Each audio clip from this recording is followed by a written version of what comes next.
Greetings, my name is Naheli Mirunji, and I am pleased to provide insight on the Tower of Carphin. Once a revered university gifted to Aela humans by the Piraean elves, its purpose was to educate and empower humans in the art of mastering the essence. It stood as one of the grand universities within the Aelan Empire before the catastrophic events of the Cataclysm.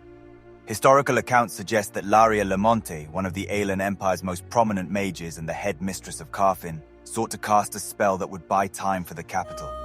In the process, she required a willing participant, and a man named Veric Pulsifer stepped forward.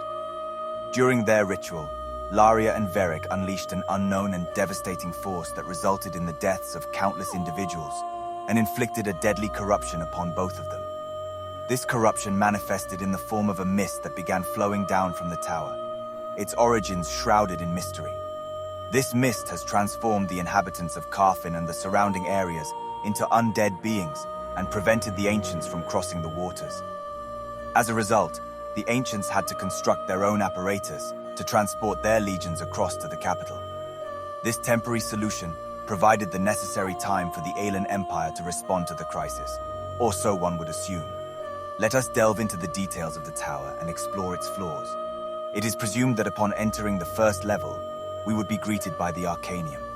This impressive library is said to feature a grand hall that runs throughout, with spiral staircases leading up to the second floor.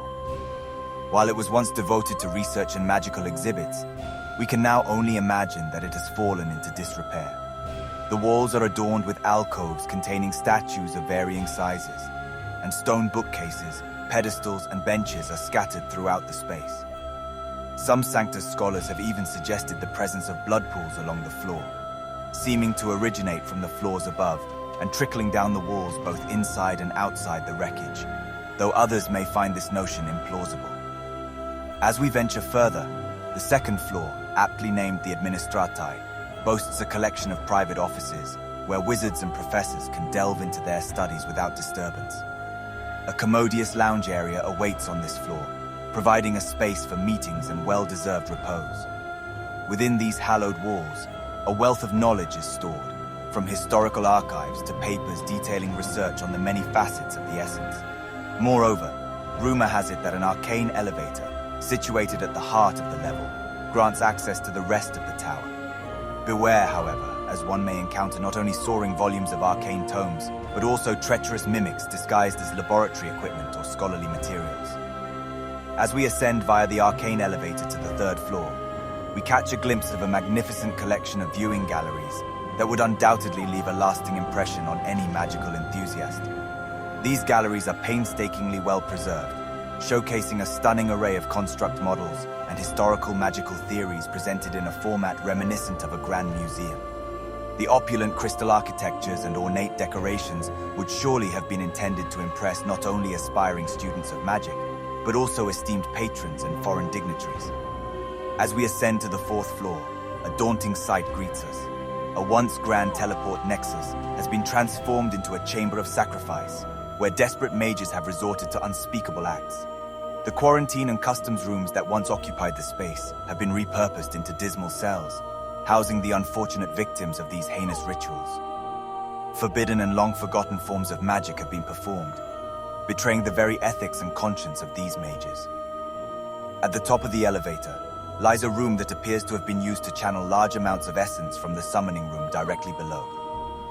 The orrery acts as a container and map, focusing the summoning rituals of the nexus on the floor below.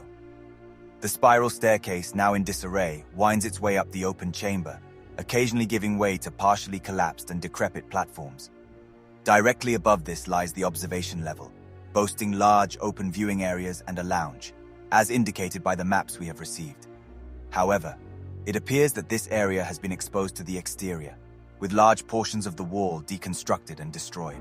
This was likely a gathering place for wizards to discuss the state of the world and perform their auguries and scries. As we ascend the stairs, we hear large, deep footsteps coming from what is known as the Eye of Isla at the top. According to our understanding, this was the roof of the tower and acted as a conduit for magic, amplifying spell effects across the land. It is here that we assume the sacrificial altar for the most powerful blood magic ever to be seen on the face of Vera was performed, based on the letters retrieved from the body of the Lich, Lamont's right-hand man. As we conclude our examination of the tower, we cannot help but notice the statues that had been erected before its construction, standing as a grand welcome to those who approached it from afar. These statues serve to honor important figures to the Academy and the Aeolian Empire, such as Tanphilorus Wren, the first Pyrrhian dean to teach humans, who oversaw the tower's creation. Wren's most accomplished student, Aristide, went on to construct other towers throughout the Aeolian Empire. Also depicted is a dean named Jenica, whose expertise in teleportation was marred by her mysterious disappearance. The influential Orin family is also recognized through the statue of Darren Lamont, highlighting their significance in Aeolian human history. Finally, we are introduced to Claude Zander, a renowned alchemy practitioner whose exquisite concoctions were sought after throughout Vera. With this, we draw the curtains on our exploration of the captivating history surrounding the Tower of Carphin. In the forthcoming month, I extend my heartfelt invitation to accompany me on an enchanting voyage through the annals of the Dunsinkel people. Until then, I beseech you to ensure your safety and embrace well-being in every step you take.